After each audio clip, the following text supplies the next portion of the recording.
कोटिकन्या महादानम बिल्वपत्रम शिवार्पणम।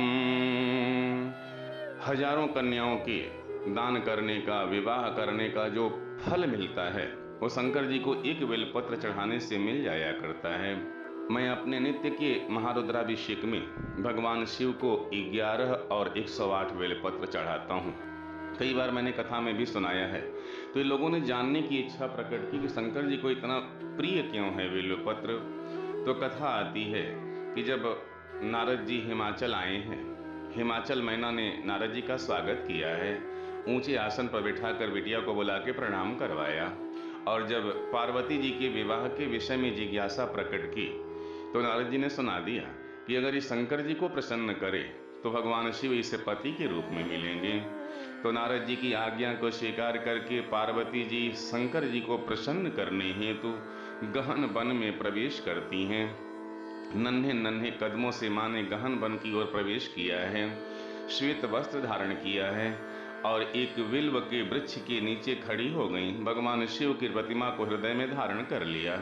और गोस्वामी जी ने लिखा है कि उरधरि उमा प्राणपति चरणाम, उरधरि उमा प्राणपति चरणाम, जाई विपिन लागी तप करना, जाई विपिन लागी तप करना, उरधरि उमा प्राणपति चरणाम, बिल्वपाति मही परई सुखाई, बेलपाति मही परई सुखाई, तीनी सहस संबत सोई खाई, तीनी सहस संबत सोई खाई, बेलपाति मही परई सुखाई। बिल्व के वृक्ष के नीचे खड़े होकर शंकर जी के मनोहारी स्वरूप को हृदय में धारण किया है। अनेक वर्षों तक कंद मूल फल का सेवन किया। भगवान शिव प्रसन्न नहीं हुए तो उसका भी त्याग कर दिया।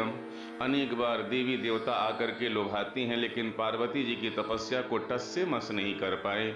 जिस बिल्व के वृक्ष के नीचे खड़े होकर पार्वती जी तपस्या कर रही थीं, उस बिल्व के सूखे पत्तों का पार्वती जी ने सेवन किया है।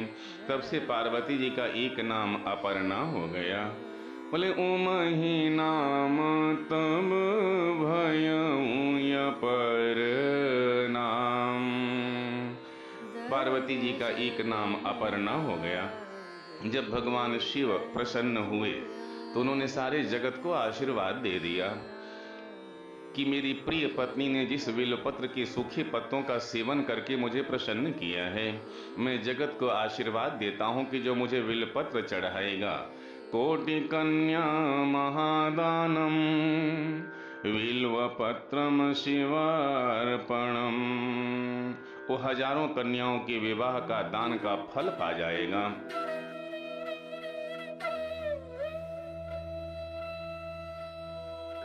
लेकिन बिल्वपत्र तोड़ने के कुछ नियम हैं, कुछ निषिद्ध तिथियां हैं जिस दिन बिल्वपत्र नहीं तोड़नी चाहिए। हम अधिकांश गृहस्थियों को ये नहीं मालूम है तो हम अनजाने में पाप कर बैठते हैं। चलते तो हैं पुण्य करने के लिए, लेकिन अनजाने में पाप हो जाया करता है।